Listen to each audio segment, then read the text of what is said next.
friends, this is Devyani from freshersworld.com. Welcome to the session. Today we are going to talk about a transition that a campus student can make to corporate. For that there are many parameters. First is resume, second is cover letter, third is GD, then it is your interview, the personal interview, and the final is the grooming. But today in this session we are only going to speak about resume building.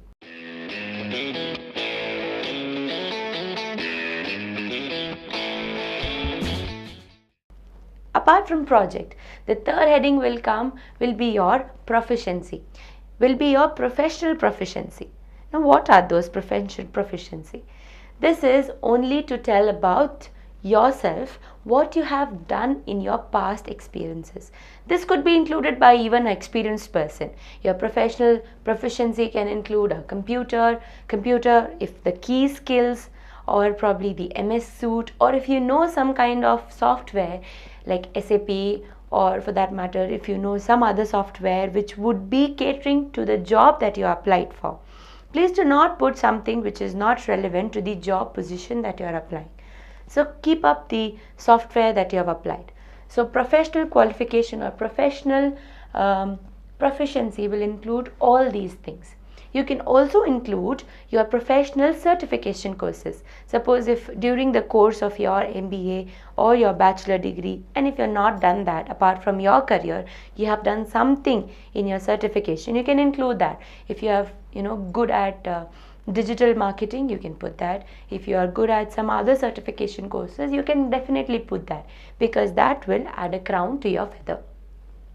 Apart from that, if you have done some other courses during the paper presentation, not the courses, but if you have done some paper presentation during your academic background, apart from your academic background, some kind of paper presentation, or you have published something, that is again a very good thing, that you can put it again there.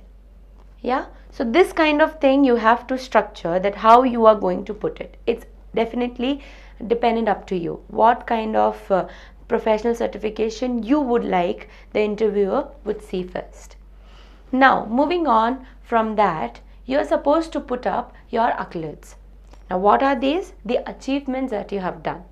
Whatever achievements that you have done in your past career or in your past academic career, whatever it is. But please ensure that again you have a backup for it.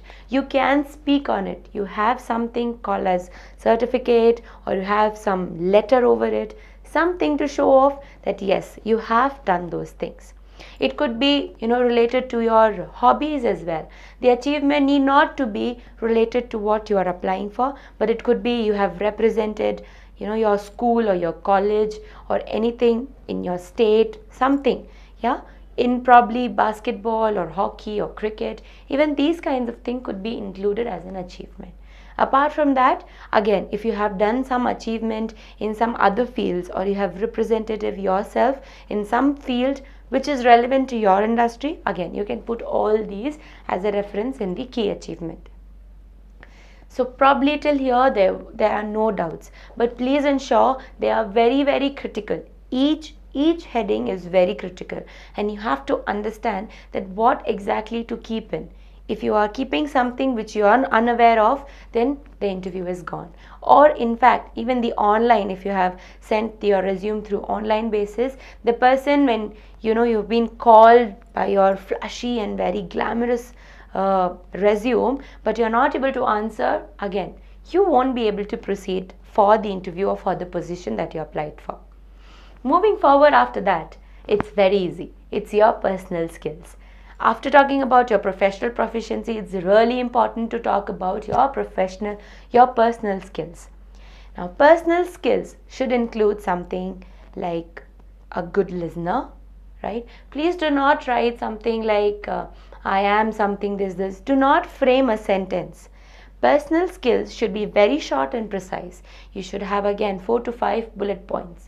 Again, suppose for an example, if you are applying for a marketing position, you should be able to keep up something like managing people, right? Or managing customer relationship. Now this thing should be there. Why? Because this caters to your job. Apart from that, it also should cater to you. Please, I'm telling you, do not fake and resume. So whatever you are putting in a professional skills, apart from that, when you're putting something in your personal skills, should be very, very, very true. So you should be able to provide a backup. The backup again goes to whatever you have done during your academics or your professional background. So these kinds of bullet points you can put it. Managing customer relationship, quick learner, good leadership quality, something like these will look the resume that you're presenting will look very nice. Apart from your personal skills, when you are done with your personal skill, there is nothing to put on. There will be only your personal dossier. That is your details, very personal details. In those personal details, you can put your date of birth, you can put your address if required. Otherwise, address I generally skip. Your date of birth, apart from that, your language proficiency. What kind of language can you speak? It could be English, Hindi, Malayalam, Telugu, Tamil, whatever you know. So you can differentiate in language proficiency as read and write. Whatever you can read, you please mention, and whatever you can write, please mention. Apart from your linguistic proficiency, then you have to mention your Twitter account or your LinkedIn account, which is more than enough. If you want to put a nationality, it's okay. But nationality is not required when you are applying within your country. If you are applying within India, nationality is not required.